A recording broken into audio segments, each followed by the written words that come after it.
Hello everyone, this is Kat. Welcome back to My Hero Academia Podfics.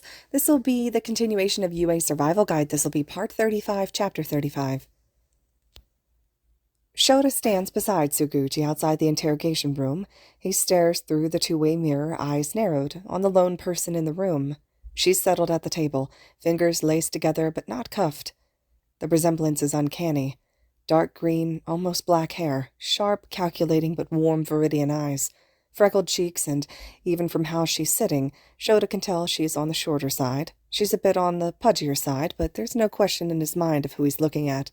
She's so strikingly familiar. Exactly like Izuku. There's no doubt that this is his mother, who had left the poor kid without a home or any means to provide for himself. Just looking at her calm expression fills Shota with a sinking, stomach-churning sort of anger.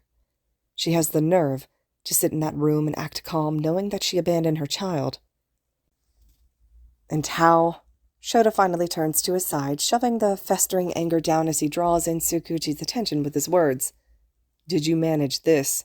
How the hell did you manage to get her here from Los Angeles? She left the country. We don't have any pull in America. Favors, Suguchi tells him stiffly, gaze flicking back to the woman. Shota's glare, directed at the detective, doesn't lessen. Instead, it sharpens at the lack of an answer. Suguchi can try to sidestep as much as he wants, but Shota isn't one of his subordinates, and he won't be content with a shitty answer like that. Look, Suguchi drags a hand down his face. I was just as surprised as you are now, to get a long-distance call in English, reporting the arrest of one of our warrants. All I did was make some flight arrangements and arrive at the airport to collect her with Sansa. We have friends in high places, I guess. Yagi. Shota doesn't even need to take a second to think that one through. Yagi pulled strings over with his friends in America. What did Yagi even tell them? I don't think I've heard of this happening before. America doesn't seem like the type of place that would just put this much work into another country's warrant, especially not a child abandonment case. It's not exactly up there on severity, as awful as it is. Suguchi offers a shrug. I don't even know what he pulled. There was a bit of language barrier between us. English language wasn't my best subject, and they didn't know a lick of Japanese. The chief I spoke to didn't have a translator on hand, and as soon as I heard the names Midoriya, Inko, and All Might, I thought it would be best to keep the circle of knowledge small. Last thing the poor kid needs is the media catching a whiff of this and blowing it out of proportion. His personal affairs should be just that, personal. Besides, I knew enough English to get us by. Shota looks back toward the interrogation room. The small woman inside hasn't moved, but is now simply looking around the room. He wonders how long she's been in there, but doesn't feel the need to ask. Let her wait, like Izuku had waited for her to come home. Have you talked to her yet? No, Suguchi shakes his head. I put out the warrant, sure, but I don't know enough about Midoriya, or his relationship with his mother to really know what to say to her. I'll be honest, after Bakugo Mitsuki had told me that she left the country, I didn't think that we'd ever get the chance to be able to charge her. As soon as she left the country, she was essentially out of our territory. Right. Shota agrees through his teeth. But you can still charge her, right? No matter what she says in that room, she will at least get something. She's here now. She's in our custody. Well, Suguchi worries his bottom lip, glancing back into the small interrogation room. Yes, she has broken the law. What we do now is that she abandoned a minor, and in doing so subjected him to the dangers of the world. There was a point where he was without a roof over his head and without access to basic necessities, so we've definitely got a case here for child abandonment and child endangerment. That's a hefty fine and possible jail time if we push it, and can prove that it was intentional negligence. Good, Shota snaps, pulling his arms tauter around his chest. It was intentional. I don't know why she did it, why now, but she deliberately left him. Who packs up their belongings, leaves without a word, and provides nothing of explanation besides a note that says I'm sorry? Shota doesn't wait for an answer from the detective, just presses on as he narrows his eyes dangerously on the woman. If looks could kill, she'd be keeling over. I'll tell you who. Someone who knows what they're doing is wrong. Midoriya Inko knew exactly what she was doing when she was leaving that kid. I know. Suguchi breathes out, glancing sideways at Shota. I'm just as upset as you are, Aizawa, but you need to tone it down before you go into that room, or I can't let you in. You can't be hostile in there. You want answers, and I know that, but I need you here as a pro-hero working a case, not that kid's guardian. Suguchi hesitates, blowing out a sigh through his nose. As is, Aizawa, I shouldn't even be letting you in. You shouldn't even be here. You're too close to this, and it's too personal for you, but I know that you're good at this, and you know more about this than anyone else I've got. You'll get to the bottom of it, and I'm willing to blur a line to do so. You? Blurring lines? Shota asked dryly. Yeah, well, the detective looks away bluntly. Don't get used to it. It's about time I blur something in the right direction when it comes to Midoriya. Shota wrinkles his nose as he narrows his eyes at the detective. What the hell is that supposed to mean? Tsukuchi just shakes his head. It doesn't matter right now. What matters is getting the woman in that room to admit to the fact that she caused negligence. That'll make this whole case a hell of a lot easier to close. Shota puckers his lips, glancing back into the interrogation room. The woman is looking toward the mirror now. She's almost looking directly at Shota. Does Yagi know she's here? He's the one who pulled the strings. You'd think that he'd be here. He's got a soft spot for Izuku. Not yet. Tsukuchi shrugs. He's not technically a part of the case, even if he knows about it. Like I said, I don't know what he did to get her arrested over there and brought back to Japan. If this isn't a pro-hero case, it's a police department case. She's no villain, even if she's exactly a law-abiding citizen. You not letting All Might on the case? Shota huffs dryly. The world must be coming to an end if you two aren't sharing secrets like usual. Tsukuchi raises an eyebrow, crossing his arms over his chest. He narrows his eyes at where Shota's trying hard not to glare at him. Before the detective sighs deeply, trying to calm himself as he reaches up to drag his fingers through his hair. Have you had coffee yet today? No, Shota snaps. I'd planned on sleeping in, but then you called. I didn't exactly have a second to even make myself one before coming here. It was a long day yesterday. You definitely need one before going in there. Tsukuchi jerks his chin toward the window, nose wrinkled. He then gestures to where the break room is, waving a hand in that general direction. Shota's familiar with the precinct enough to know.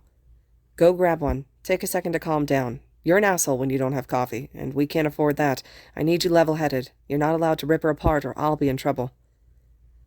Fine. Shota huffs, letting his arms fall to his sides. He's only agreeing because he really does need the coffee. He's almost upset with himself for deciding to forego it when he'd stumbled past not one but two kitchens that morning. He just happened to expect to see the woman who left his foster kid high and dry sitting behind Tsukuchi's two-way mirror. That might have ticked up his irritation a bit, or a couple 100 notches.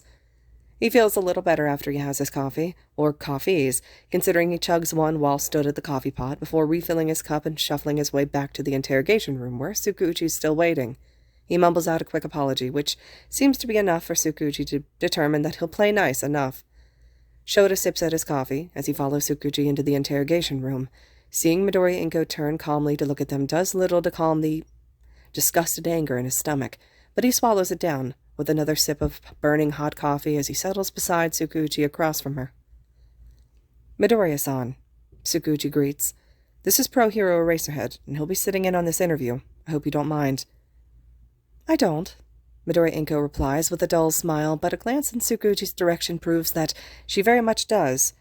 Good. Keep her on her toes. I am curious why so many pro-heroes are involved. I haven't done anything wrong. It was my husband, Hisashi, who was arrested for driving under the influence, and he only had 2 beers at the work function. I was only there to bail him out. Why was I even arrested? Before we get into all that, Tsukuchi flashes her a light smile, but Shota can see how fake it is. I would just like to remind you that this conversation is being recorded, and I'd like to once again remind you that you have the right to an attorney, and if you can't afford one, one will be provided for you. Would you like one? I don't need an attorney. Midoriya Inko shook her head. I haven't done anything wrong. I still don't understand what I'm here for. I've never committed any crimes in Japan. I'm an upstanding citizen. You can ask anyone I know. Bakugo Mitsuki, my co-workers and neighbors. I moved to America. I've been there for the past couple months. What could I have possibly done? So you left the country? Tsukuchi asked calmly. Shota knows it's just for the record. Yes. The woman scrunches her nose up, tone a little too testy for Shota's liking. You already know that, Detective. I was brought here from America. I was arrested there in the station, while innocently trying to bail out my husband. I didn't do anything wrong, and certainly nothing to deserve being sent back to Japan. This is ridiculous. Ma'am. Tsukuchi lowers his voice in an almost warning as the woman starts to get riled up. Midoriya-san takes a calming breath, settling back in her chair. I apologize. Tsukuchi takes a second to organize himself. What can you tell us about your son? Izuku. The woman blinks in surprise before understanding settles on her face. This is about my son. What's he done that's led to him being arrested? It's a little excessive bringing me back to Japan because of something he did. Your son didn't do anything. Shota speaks for the first time. He tries not to glare. Tsukuchi's foot nudges harshly against his under the table, and Shota comes to the conclusion that he's not trying hard enough. He forces his expression back to neutral. But this is about Izuku, Tsukuchi tells her easily. Midoriya-san, when is the last time you saw your son? Spoke to him? Is he missing? Midoriya-san's face goes cautiously blank. I haven't seen him in a couple months. I left him with a close friend when I went to America. My husband and I decided to give our marriage another try. Hizachi's half American, so he's been living and working overseas since Izuku was a little boy. I was planning on bringing Izuku with us to be together again as a family when we were settled. I've missed him dearly. Please tell me my baby's all right. The story sounds good. Shota knows that. It's planned out and believable. There's emotion on her face, in her voice, and she's even managed to twist her expression into something of desperate worry. Midoriya Inko has obviously been planning this for a while, putting together the whole story. An excuse. Too bad she didn't take into account. Ma'am, Tsukuchi winces, rubbing at his forehead. Please be honest. Lying in this interview to a detective will not do you any favors. I am being honest. Midoriya Inko pauses, eyes narrowing on Tsukuchi. Something seems to click in her head as she slumps in her chair. I forgot you told me you have a lie detector quirk. Apologies, detective. I really am being honest. I did intend to bring him along. Shota bites back a scoff, still trying to sidestep his quirk. Doesn't work like that. A lie is a lie. You didn't. Tsukuchi frowns, lip twitching at the lie. Shota's heart shatters at the blatant lie. She really did have no intention of contacting Izuku. You intended to leave your son here in Japan. While you left to America, you did not leave your child with a family friend. You left him alone with no means to pay rent on the apartment that's leased under your name. You did leave your son here, and in doing so, you subjected him to the dangers of the world. He was homeless and struggled to provide for himself. You put him in harm's way. You abandoned your child without any means to provide for himself. You've had no contact with him since the start of the school year. The phone number both Izuku and the school have to contact you has been disconnected. He has been staying with a friend of mine. Midoriya-san. Tsukuchi shakes his head. He hasn't. We all know that. You're lying to me. Your son was placed in foster care as soon as the school was made aware of his situation. He lived on the streets for 3 days after he was evicted from his home. You're being charged with child abandonment and child neglect. You had a warrant out for your arrest. That's why you were brought back to Japan. You endangered the life of your son by leaving as you did. He is your legal responsibility until he turns 18, and you left him. The woman deflates, eyeing Tsukuchi like she's finally coming to the conclusion that no matter how hard she tries, she can't lie around his quirk. My son's lived without me far longer than I've been gone. I knew he'd be okay. Shota glances over, looking for any sign of a lie, but his heart just shatters in his chest at the honesty. She really had abandoned the kid long before actually leaving. He knows Izuku had mentioned it briefly, but the proof of it from the source just grabs at his heart and twists. Why? The question's a good one, but Shota's still surprised when he realizes that he'd been the one to speak it. Midoriya Inko turns to him, head cocked in confusion so similar to how Izuku does it. He swallows down the similarities and continues. How can you just leave your child like that? No care what happens to him. We could be having a very different conversation right now if Yuuei High School hadn't stepped in. I was tired, the woman admits softly, and a quick glance at Tsukuchi determines that it's the truth. Izuku, he's always been a lot. When he was little, he was always different. Do you know how hard it is to raise a different child? A different child in this world? Different how? Tsukuchi asks after he and Shota exchange a look. He's quirkless, the woman offers with a shrug. That's always been a part of the problem. Raising a quirkless child in this day and age is hard. I struggled to provide for him. When he was diagnosed Hizashi, that's why he left to America in the first place. He wanted nothing to do with Izuku, wanted to surrender him and rid ourselves of him, but he was just a little boy. I couldn't just... The woman sucks in a breath. I should have listened. We would have been happy without him. Hizashi and I love my husband, and he's always been so good to me. I picked Izuku and I shouldn't have. I would have been happier without him. Shota knows his face has once again pulled into a sharp expression, and the woman notices. She ducks her shaking head. I'm sorry, but it's true. I resent him, my son. I think I always have. It sounds awful, I know, but I do. I've raised him for 15 years, and I watched him grasping at dreams of being a hero and getting picked on at school. I watched my child hurt, and there wasn't anything I could do. You can't fix quirkless, and I can't make the world a nicer place. She brings her hands up to dry wash her face, sighing deeply as she does. Do you know how many phone calls I got from his school? How many hours of work I lost because I had to go pick him up? How I struggled to make ends meet? I always prayed that he'd just be normal after some time, that he'd grow up, but he never did. Your son manifested a quirk, Shota tells her slowly. He's a great student, and he's very smart. He's grown a lot in just a couple of months. He did, she agrees dryly. I saw. He got hurt at the sports festival. I saw clips of it online. Even in America, I couldn't escape my son's face. Pathetic, isn't it? I always wanted that for him to be normal, like his classmates, to have a quirk like everyone else, but then I saw him breaking himself with it, and I knew that even if I stuck around, I wouldn't be able to handle seeing him like that. I resent him, but he's still my baby. I still held him when he was born, and I raised him almost entirely alone. After Hisashi left, Izuku was all I had left. Seeing him hurts me. That's probably something that sounds horrible, doesn't it? It sounds selfish, giving him up to protect me from him, giving him up so I can have a better life. I know I'm an awful mother, but I'm relieved. I don't have to worry about him anymore. I'm so tired. I'm tired of him. Shota manages to bite back a grimace, but Tsukuchi's face puckers for the both of them. The woman is no longer looking at either of them, eyes focused on where her own hands are interlaced as she settled them on the tabletop. So you left your son because he was quirkless? Tsukuchi finally attempts after a second of silence for everyone to collect their thoughts. Shota's sure that he doesn't need to tell her how unjustifiable that sounds. There's no light whatsoever that could make this look or sound even remotely reasonable. Shota's well aware of how many quirkless kids are floating around in the foster system, how many quirkless children are given up after being diagnosed, or are abandoned without a care. He knows the suicide rates of quirkless kids, teens, and those who make it to adulthood. The disgusting laws revolving around quirkless people. Still, to raise a quirkless child to 15, lulling them into security like the one Izuku cautiously edges at whenever he even mentions his mother. She had chosen him, like she's saying now, but why now? Why give him up now? That was a part of it, the woman whispers, thumbing over her hand lightly. I did struggle raising my son. His diagnosis made it difficult, finding work, keeping work.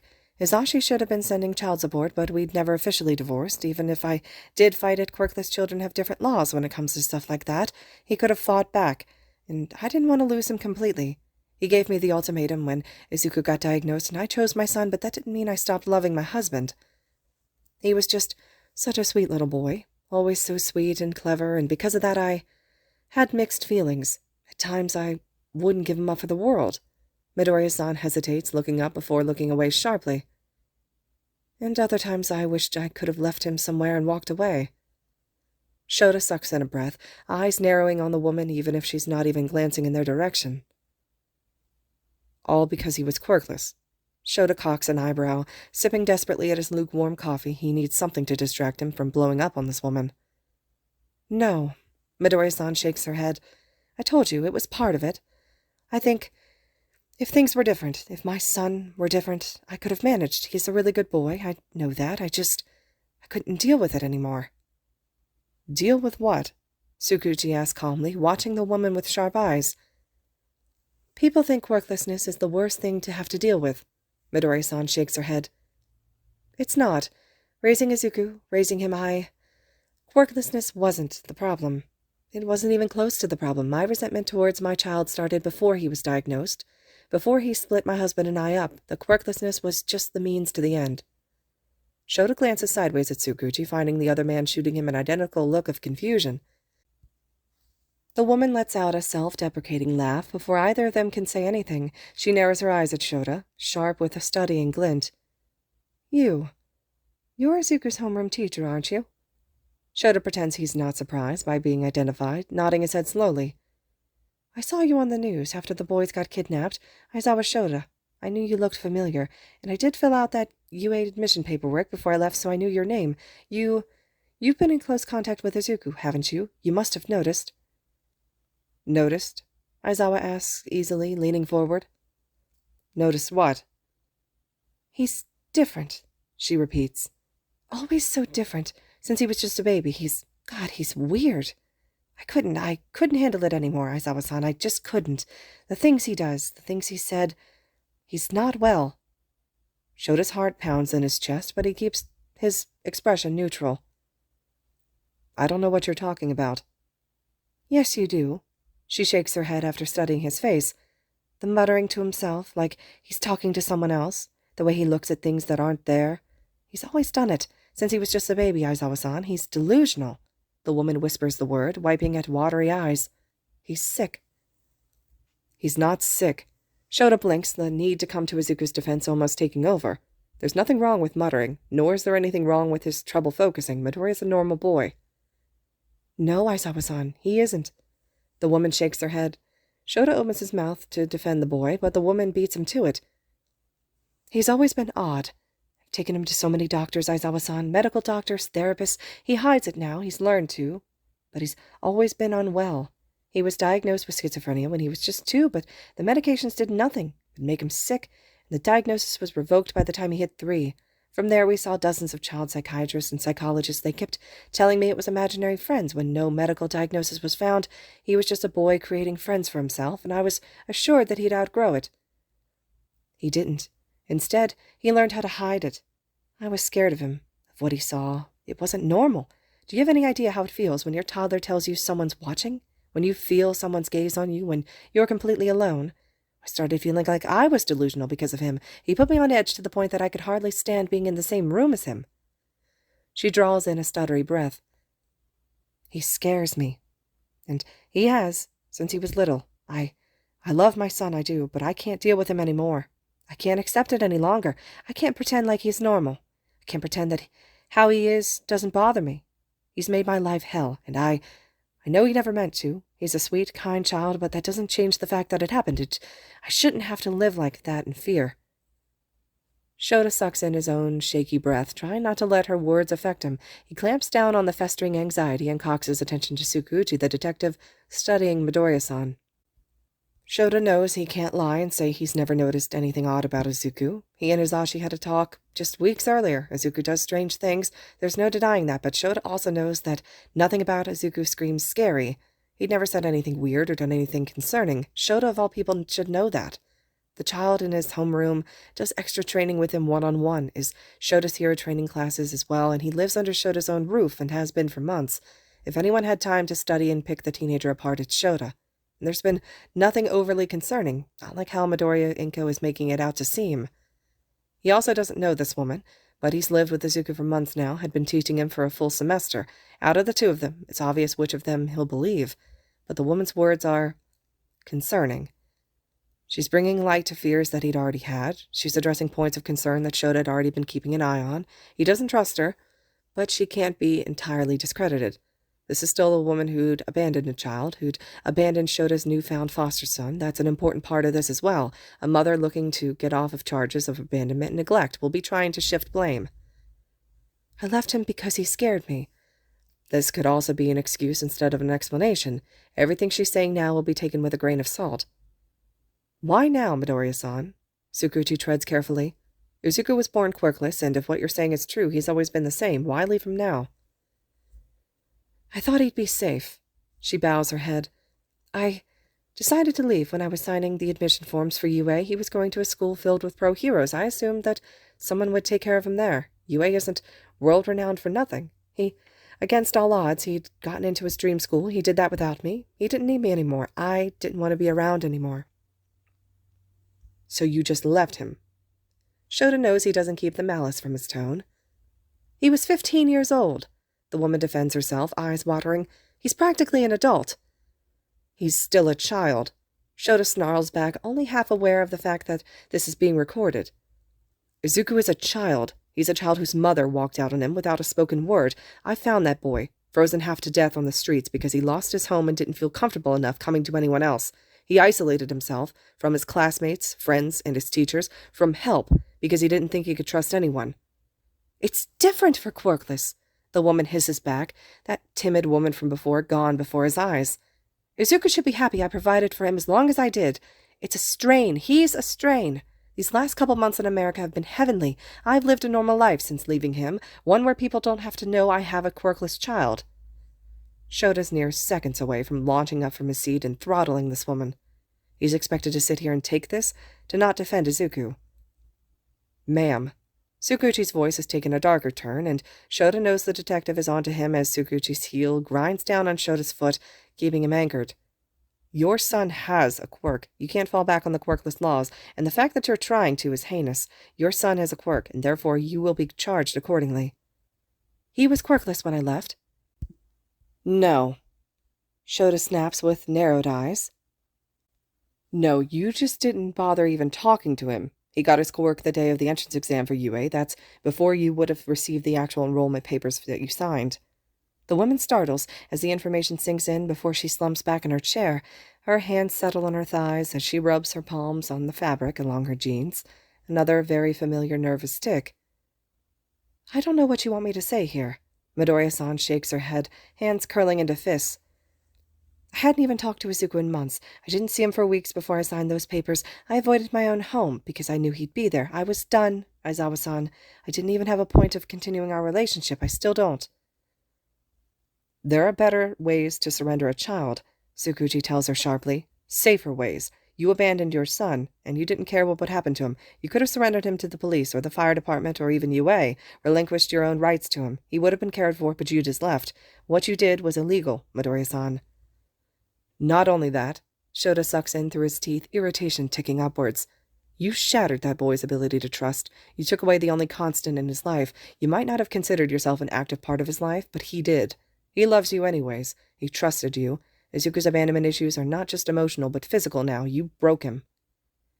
It was the best for both of us, the woman whispers, and at a half glance at Tsukuchi, scowling-faced, reveals that she honestly believes it. I don't want any responsibility for him. I want the best thing for him, but I don't want any part of it. Tsukuchi sucks in a breath, but nods slowly. You want to sign away all rights to your son? Yes. Midoriya-san nods without hesitation. I'm done. I want to be free of him. I tried running, but I should have just gone the legal route instead. I don't want any legal ties to my son, Detective. I just want a normal life.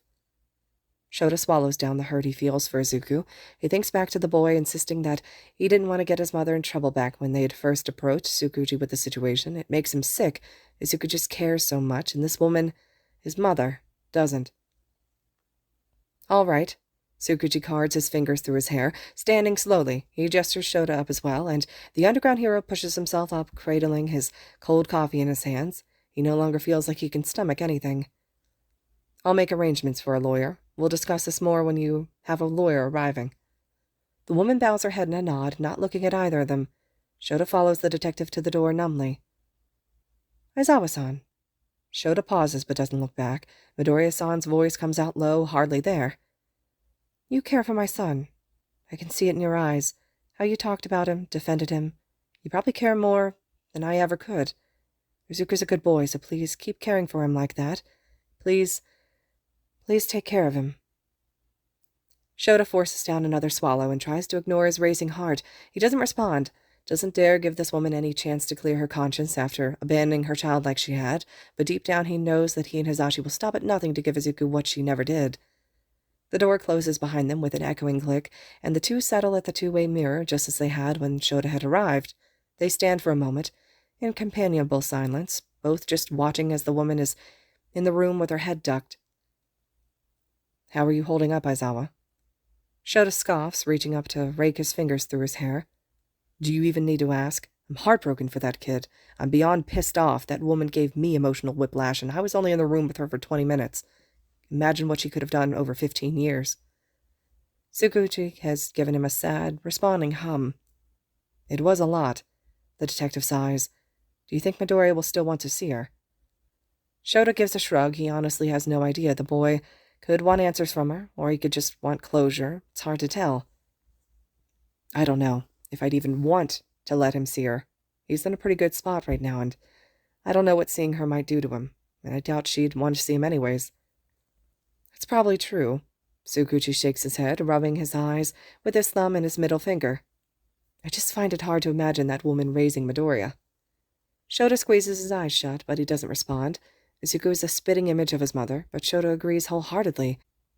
How could that woman produce a kid as good as Izuku, with how she talks about him like he's some psychopath and the obvious dislike for the boy? How much of what she said in there was true? Tsukuchi hesitates for half a second before blowing out a breath. Essentially, all of it. She truly believes everything she said, but you know how my quirk works. I can only pick up that she believes what she's saying is the truth, not that it's the solid truth. I don't know if you'd want to look into Midoriya's medical records. Truthfully, I don't even know what would have even been kept considering his quirk status back then, but it's something we can look into if you wanted. Shota wrinkles his nose as he heaves a heavy sigh. God, what a mess. For the record, Aizawa. Shota glances over at his colleague. I know I've only met Midoriya a handful of times, but he's a well-rounded kid. I don't know what she was talking about in there, but don't cross what she claimed with what you know. She kept saying Midoriya was unwell, but she could very well be the one that's unwell. Shota nods slowly. He can't jump to any conclusions, and he certainly can't jump to anything without consulting Hisashi first. It's already bad enough that he didn't tell his husband what was going on the second he knew. If he knows Hisashi, then he knows the text he'd sent to the blonde's phone before leaving the apartment that morning won't sate his husband for long. As is, he just knows his phone will already have a questioning text on it when he turns off the Do Not Disturb. Shota bites his lip when he thinks of relaying this to Hisashi. I have to tell Hisashi about this. Shota huffs, rocking on his heels in thought. Do you think I could grab a copy of the recording? It would make this a lot easier. That's confidential police evidence, Aizawa. I can't just hand it out, you know that. What, don't trust me? We work together. I've handled more sensitive cases than this, Tsukuchi. The detective's face puckers like Shota had forced a wedge of lemon into his mouth before the man narrows his eyes so they're glaring thoughtfully at each other. You know I can't just... Tsukuchi winces.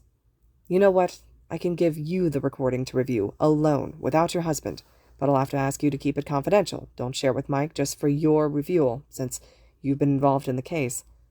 A small smile quirks onto Shota's lips as Tsukuchi's exasperated expression wrinkles into a knowing, disappointed look.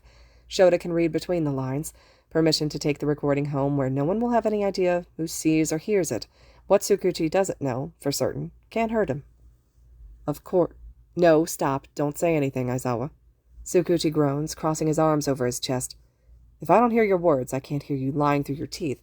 Sansa will make it a copy of the audio recording as well. Now get out of here before I change my mind. Right. Shota blows out an almost amused breath. Thanks. I did nothing for you. The other grits out, eye twitching in annoyance.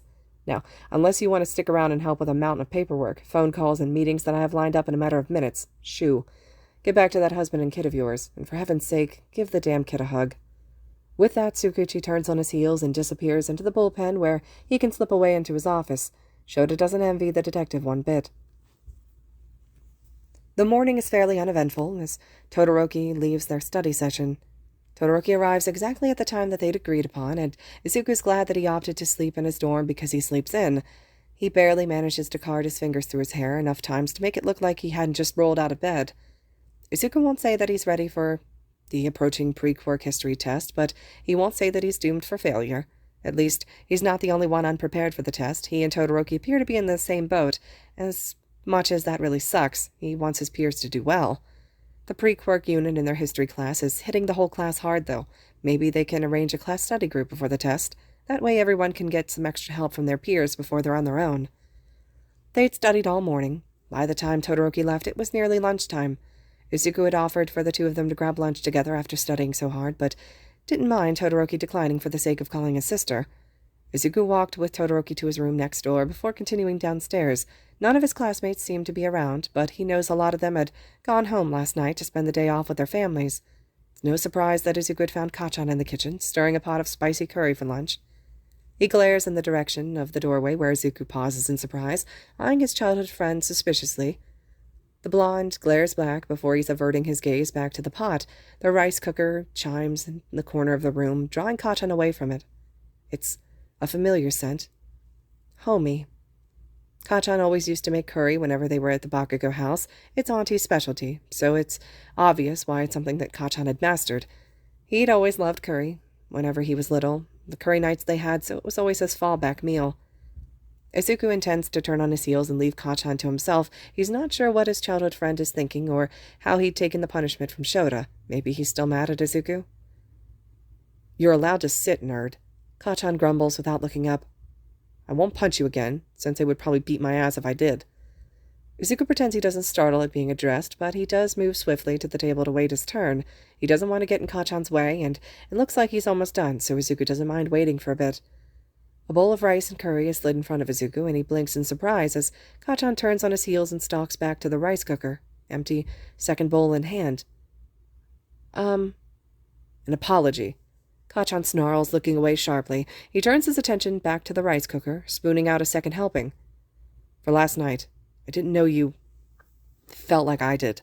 About, I probably should have guessed, a nerd like you would, even if it was more my fault than yours. Anyways, I threw the first punch, but we both got in trouble. You didn't even want to fight, so... Whatever, just eat your fucking curry before I take it back, Deku. Oh. Izuku bites back a smile. Thank you, Kachan. Whatever. Kachan snaps, piling the curry onto his own bowl of rice, and he gives Izuku one last sour look before leaving the kitchen. Izuku doesn't know if he's upset that Kachan didn't want to eat with him, or relieved. They aren't there yet, he decides. They're barely friends again, more acquaintances than only sometimes fighting like rabid dogs. That kid is foul. Izuku glances to the side where Oboro is glaring at where Kachan had just disappeared. He hadn't noticed the ghost following him. I still don't understand why you're even trying with him. He's just an asshole. Your dislike is showing again, Izuku mutters dryly, standing up and grabbing the bowl of curry to eat in his room. They're allowed to eat upstairs only if all the dishes are returned by the end of the day. Shota had made it clear that they'd lose the privilege if dishes started to be depleted. There hadn't been a problem with it yet thus far. My dislike always shows when Bakugo's involved. The ghost drawls with a shake of his head. He trails after Izuku with arms crossed over his chest.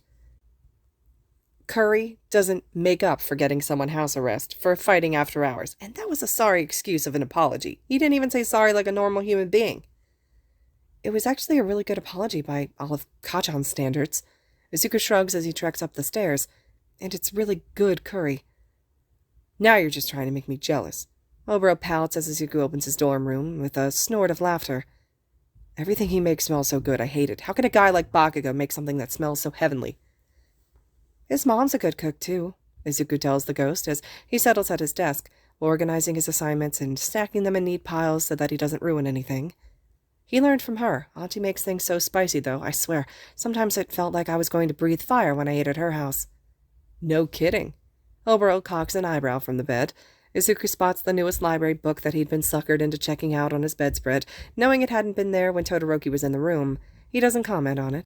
I like spicy stuff, and my tolerance is awful. It tastes so good, but it makes me cry like a baby. Izuku smiles at the thought as he takes a bite of the curry. It's a perfect amount of spice. Actually pretty tame for something Kachan had made. Maybe he's finally toning it down for their classmates. The first night Kachan had cooked, no one but Izuku and Kachan himself had been able to eat the spicy curry. They'd gone through a week's worth of milk in one night. It was pretty funny, seeing his classmates fighting over milk to cool off their mouths and gulping down water uselessly. Oboro had cackled all evening long until he was crying.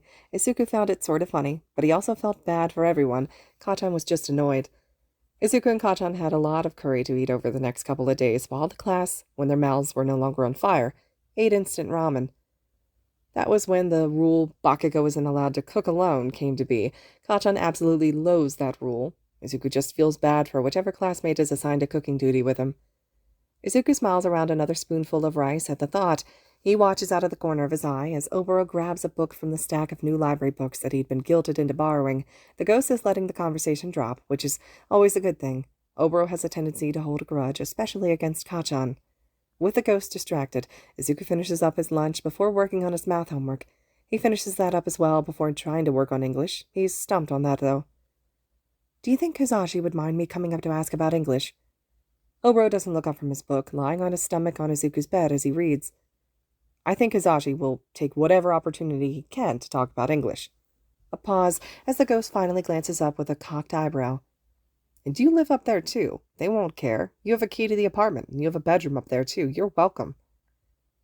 I just don't want to bother them. Izuku shrugs, stacking his assignments together. Are they even home? I haven't seen Hizashi or Shota today. Shota usually comes down to check on us, but he hasn't. Sho was gone when I went upstairs earlier. Oboro finally pushes himself up, sitting cross-legged. Probably got called in on some hero work or something, but Hizashi's up there. He was working on marking last I checked. He takes the ghost's word for it, grabbing and holding his papers to his chest as he leaves his room and treks up the stairs. The apartment is pretty quiet. If you knock on this door, I will shove you aside and use all my strength to open the door myself. I told you, you live here too. You don't knock on your own door. Izuku deflates, letting his fist drop to his side. He hesitates a second longer before turning the knob and pushing the door open. He slips off his slippers and toes them off so that they're pressed against the wall before stepping into the apartment. It was best for both of us. Izuku freezes, papers almost dropping from his suddenly slacked arms. Is that? I don't want any responsibility for him. I want the best for him, but I don't want any part of it. There's a sharp inhale, masculine and unfamiliar to Izuku's ears, until there's actual words. You want to sign away all rights to your son? Tsukuuchi, that was Detective Tsukuuchi's voice. Yes. Izuku's mother's tone is sharp but soft. A sick feeling settles in his stomach. I'm done. I want to be free of him. I tried running, but I should have gone the legal route instead. I don't want any legal ties to my son, Detective. I just want a normal life. Mom?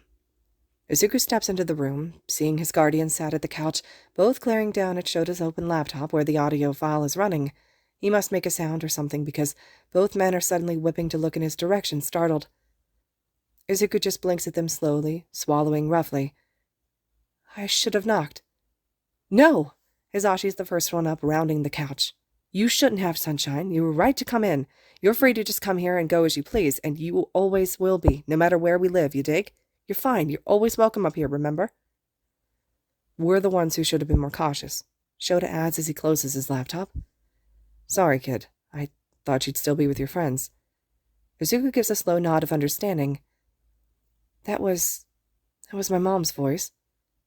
Shota's mouth presses into a guilty line as he returns a slow nod. Yes, it was. You found her? He asks even though he already knows the answer. Of course they found her, if they have a voice recording, and Tsukuchi's in the recording too. Is she okay? She's fine, sweetheart. Hisashi throws a hand across Izuku's shoulders. She's safe and sound, but she's in Tsukuchi's hands now. She's being charged with child neglect and abandonment, so she'll be stuck around here for a while. Shota studies Izuku before patting the couch beside him. Izuku moves numbly along with Hisashi to settle on the couch. How do you feel about all this, about your mother being found? Izuku shrugs, fiddling with his papers. I don't know how to feel. She's my mom, you know. I missed her, but she left, and what she just said on that recording. You weren't supposed to hear that, Shota tells him softly. I'm sorry, problem child. This isn't how I wanted to tell you about this. I've only known about her arrival since this morning when Tsukuchi called to bring me in. We'd planned on telling you this evening. So you met her then? I did. Shota grimaces. Tsukuchi asked me to be part of the interrogation. She admitted to abandoning you, and long-term negligence. She'll be getting punished for what she did to you, Izuku. The boy gives a nod. He wants to know what else she said. His mother had always been wary of him. Had she said something about what he does? Neither Shota or Hisashi look hesitant to be around him, and he doesn't see that pitying look that everyone else always shoots him when his mother tells them about him. I thought my mom was in America. She was, Hisashi answers that one. With your dad. In Los Angeles, of all places. Shota huffs. Izuku laughs softly at the underground hero. I thought she might be when Auntie mentioned my dad. That's where she always used to tell me Dad lived. I just never thought she'd want to live there, and I never thought she'd go without me.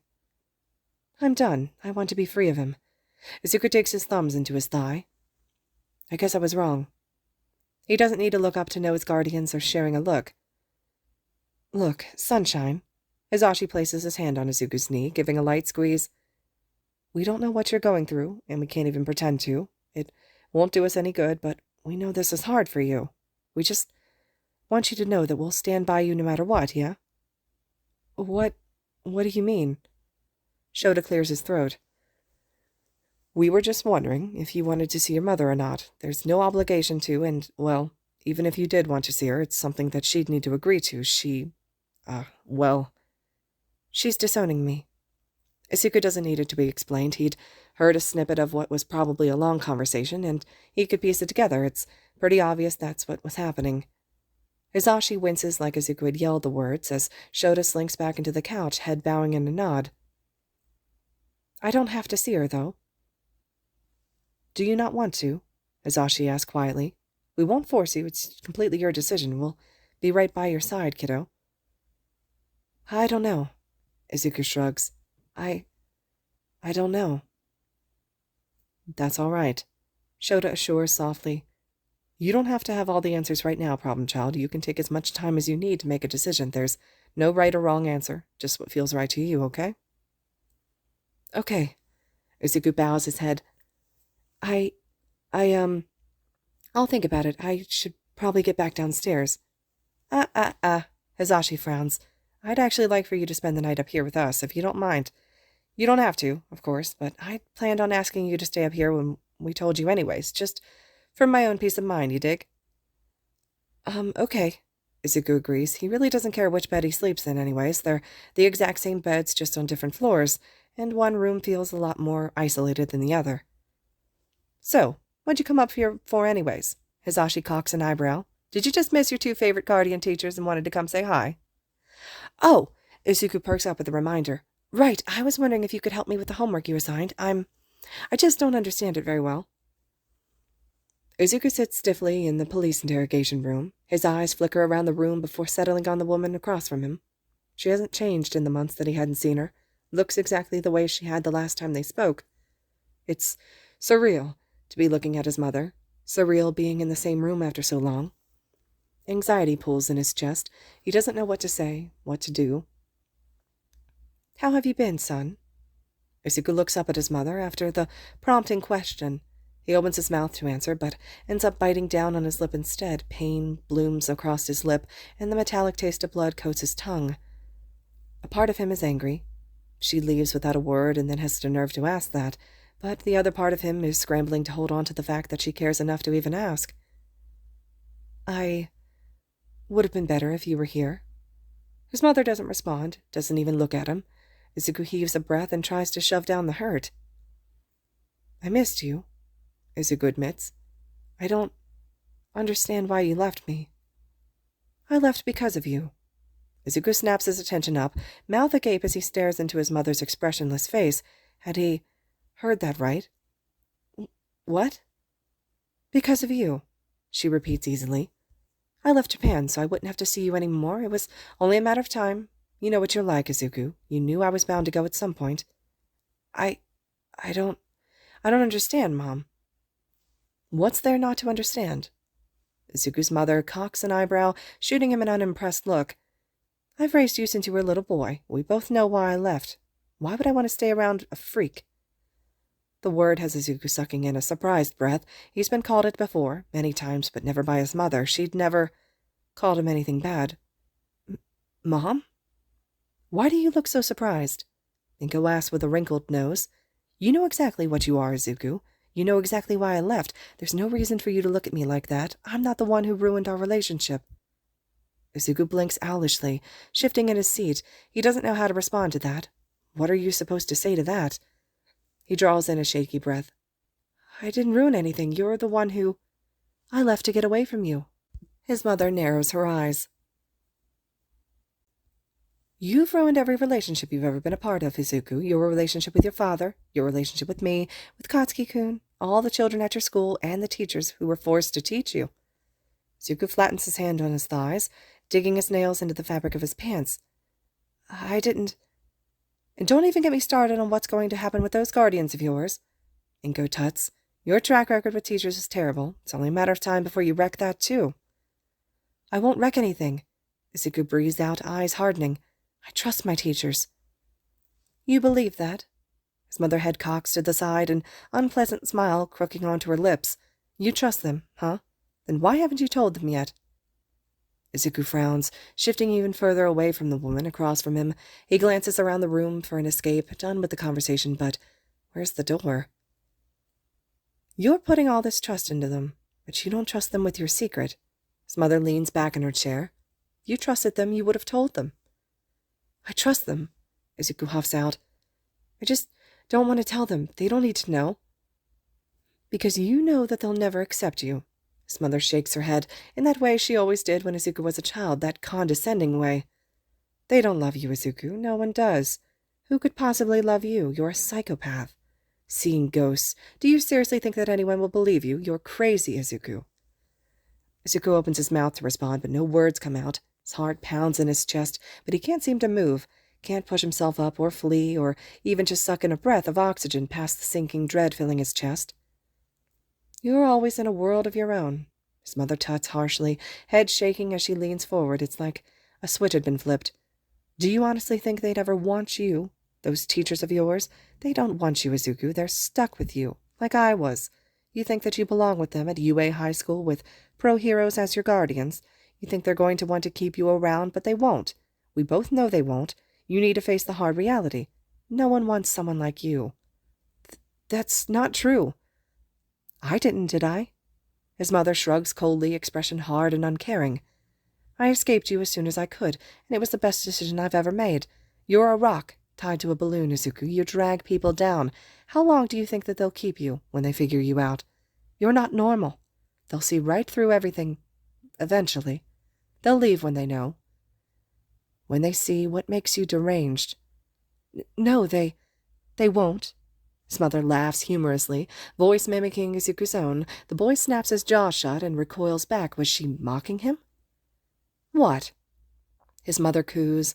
You don't think they actually love you, do you? Izuku swallows, palming at his eyes. He's not surprised to find them so wet. His cheeks are lined with tears, and his vision of his mother is blurring.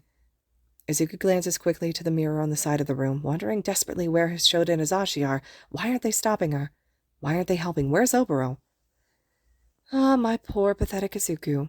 She plants her hands on the tabletop, standing and leaning forward so that she's closer to him, face to face. Her smile is anything but pleasant. Poor little Izuku, looking for love anywhere he can. Mommy and Daddy didn't love you, so you suckered someone else into it? No, please, Izuku scrubs at his cheeks, leaning back to put some distance between him and his mother. I wouldn't. It's pitiful, Izuku. No one loves you.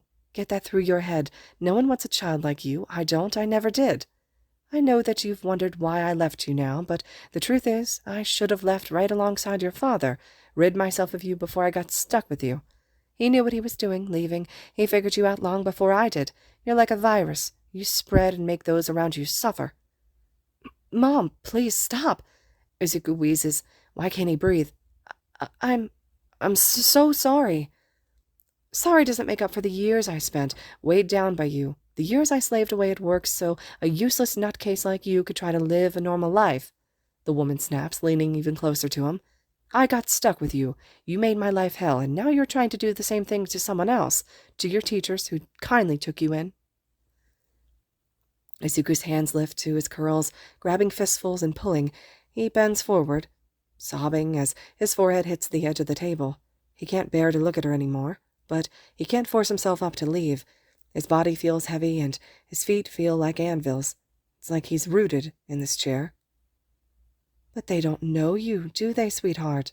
His mother's tone curls into something drastically different, now sickly sweet. They don't know what you are, or what you'll do to them. You'll do exactly what you did to me, won't you? It's in your nature. It's what you are. A freak.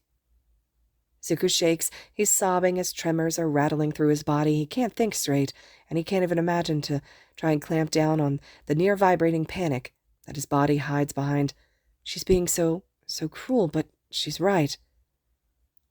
What will you do when they figure you out? She asks kindly, the soft coo sounding wrong.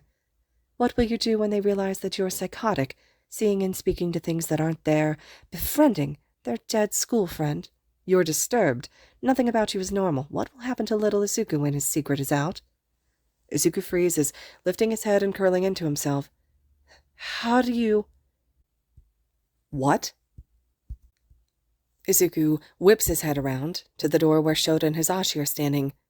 Uh-oh, his mother murmurs just to him. The cat's out of the bag. Now what, Izuku? How will you talk yourself out of this one, For years you've hidden yourself. What will you do when it all crumbles around you? Do your guardians really like you as much as you seem to think?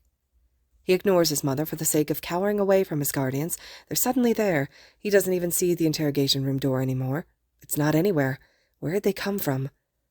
It's the look on Hisashi's face that shatters Izuku's heart, the devastation and heartbreak.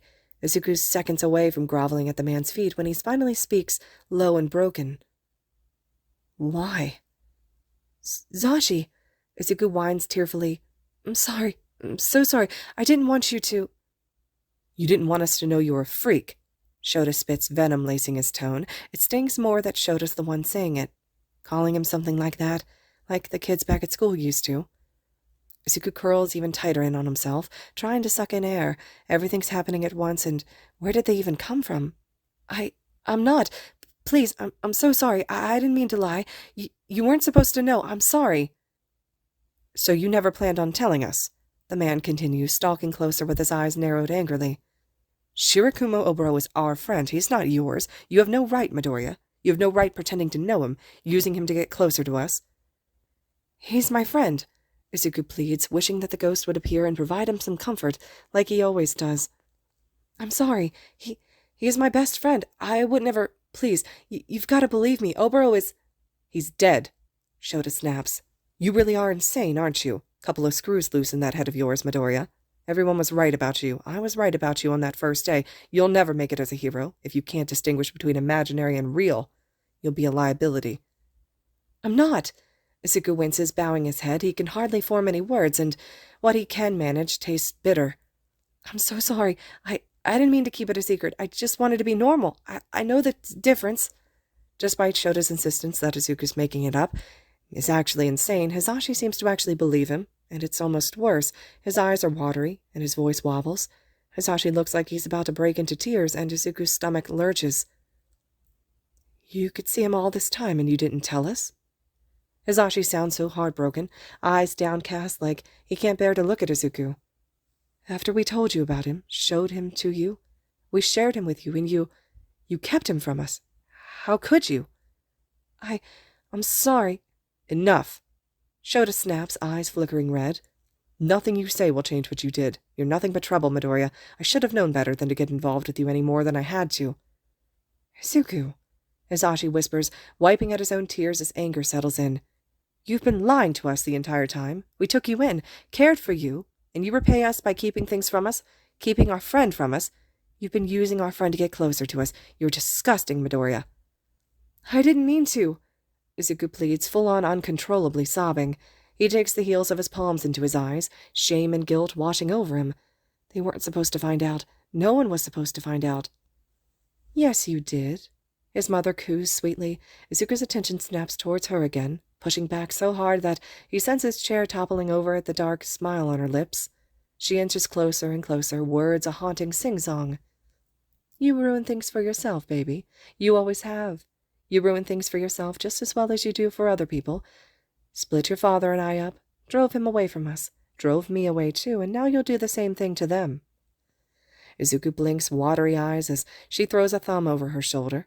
Gesturing to his guardians, Shota looks mad, while Hisashi looks heartbroken. Another sob bubbles up. This isn't what he wants. This was never supposed to be found out. He's hurt them.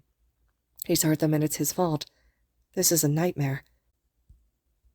Izuku wakes with a gasp, body soaked in a cold sweat. He heaves a couple of breaths, reaching up to card his fingers through his hair for no reason other than the attempt to calm himself down. It was a nightmare. Whoa. A soft voice shushes with urgency. Hey, you're okay. You gotta breathe, Zuku. Deep in, deep out. Holy shit, you are okay, right? You were thrashing around and mumbling and... I'm okay. Izuku manages out under his breath because even in his state, he can't handle someone being worried about him. He mutters the words easily, despite the fact that he'd never felt less okay in his life. It was a bad dream. I'm fine. It was a dream. A nightmare, really. You really don't look all right. Oboro gnaws on his bottom lip, hands hovering like Izuku will flop out of his bed and onto the floor.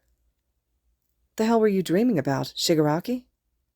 I wish, Izuku breathes out. That would have been easier to stomach.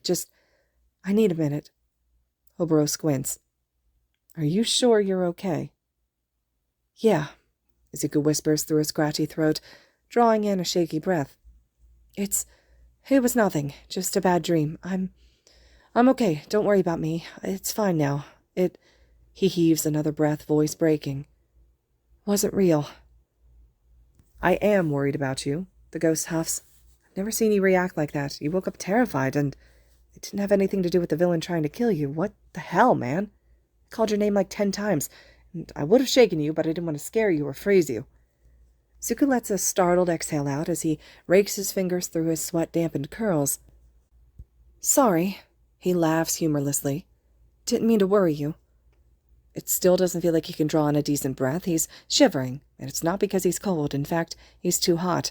He kicks the covers off and moves to stand. Lying in bed, being alone in his room suddenly feels like too much. I can't be in here right now, he tells Oboro, already striding toward the bedroom door. He knows the ghost is on his heels as he eases out of the room, but Oboro doesn't say anything. He can't sit still, and certainly doesn't want to try going back to sleep. He's jittery and hot and in desperate need of some water. His throat burns and feels scratchy like he'd been screaming. He knows he hadn't been, but it still feels wrong. He doesn't want to be alone in his room, even if he knows technically he's not alone with Oboro around. He slips out the door, tries not to feel threatened by the silence of the apartment. The lights are all off. He knows the Heights Alliance apartment well enough to be able to maneuver through the dark. He doesn't bother turning the kitchen light on, not wanting to disturb his guardians. He beelines for the cupboard. He knows the house's glasses, and he quietly grabs one, moving next to the sink where he fills the glass and chugs the water. It doesn't help much. A wave of something washes over him, and it feels like his energy is sapped out of him. He sets the glass down by the sink and slides to sit on the floor, burying his face in his knees. Izuku. The teen feels the ghost at his side. What's wrong? He doesn't know why he's crying. He sniffles into the fabric of his pajama pants and buries his nose even deeper in the gap between his knees. He tugs tight at his knees, squeezing them tightly to his chest. His eyes are squeezed shut, but he still sees when the overhead light flicks on. Izuku? Shota's voice is quiet from the doorway, and he doesn't dare look up, isn't sure that he can see his guardian's face right now. He presses his face harder against his legs, muttering a stuttered breath. He waits for his guardian to say something else, to tell him to get off the floor or to ask what's wrong. He's waiting for something, but he's not expecting Shota to just settle on the floor on his other side, the side Oboro isn't currently taking up. His guardian doesn't say anything, just shifts until he's sitting similar to Izuku, yet a little more relaxed. They just sit for a while. At some point, Shota's hand settles on Izuku's back, rubbing slow, careful lines along his arched spine, and it just makes him sob harder against his knees. He cries for a lot of reasons. Fear from his nightmare, the foreign comfort that he's being given, the longing for his mother, and the heartbreaking realization that she's gone. She's actually gone. He'd heard her admit to not wanting custody of him. She really was done. He's not sure if he's just working through months' worth of bottled-up emotions all at once, being overly emotional, or even if he's just overtired, but he can't seem to stop it either way.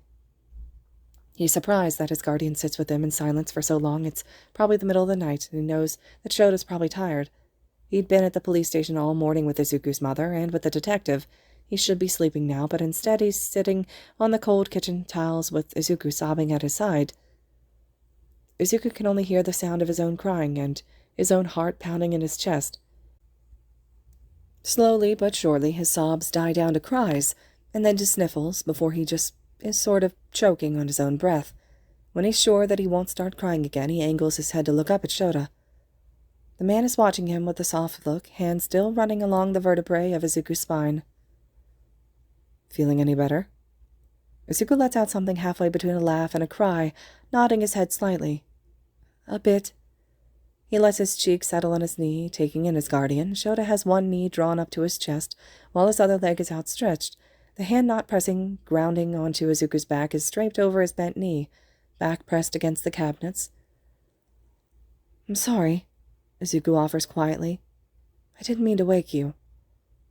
It was actually Nemo who woke me, Shota admits with a tiny smile. I think she heard you out here, and then when I was awake I heard you too. Just wanted to make sure you were okay. Izuku thinks about telling his guardian that he is, but he doubts he'd be believed. Instead, he just lets himself shift until he's almost pressed into Shota's side. He hopes the answer is enough that he's not feeling okay. I'm sorry I'm making you sit on the floor.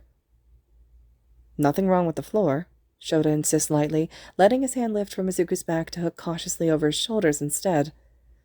I sleep down here a lot, not usually in the kitchen. Zashi somehow always manages to step on me when I try.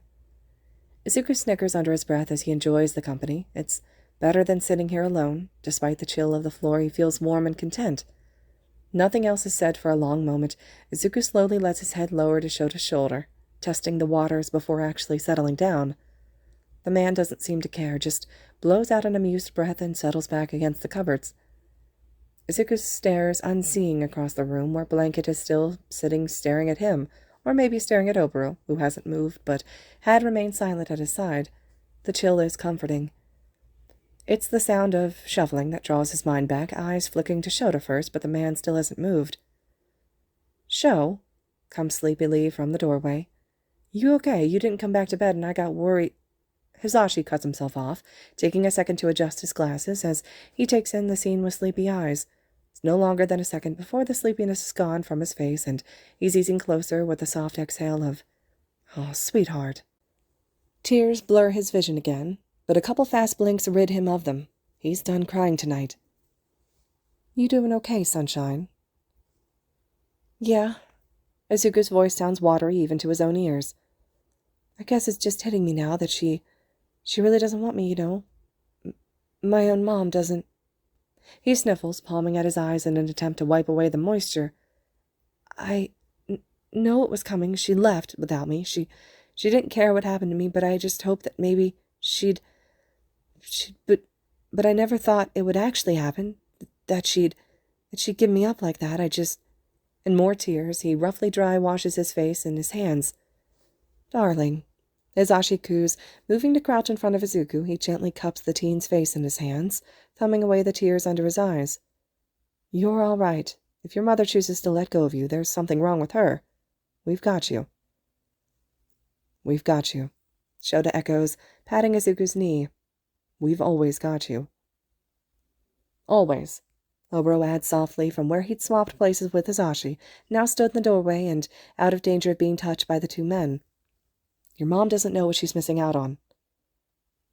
It's late. Hisashi glances at the clock on the oven. Izuku fears that the man will suggest going back to bed, and he really, really doesn't want to do that. "Why don't you and Sho go grab some blankets and pick a movie to watch, and I'll make us all some tea. I don't think I could fall asleep if I tried." The man stands to his full height easily before holding out both hands. Shota takes the first, and after a second of uncertainty, Izuku grabs the other, and then Hisashi's pulling them both up. Izuku ends up falling asleep, snuggled under a blanket, sandwiched between his two guardians just 20 minutes after a movie starts. He does not dream of his mother again. "You know," Hisashi whispers after glancing down and making sure the teenager curled into Shota is good and asleep, the man he's using as a pillow lulls his own head in Hisashi's direction. "If I ever meet that woman, I don't think I could hold myself back." Shota snorts a laugh, fingers still trailing through the green curls.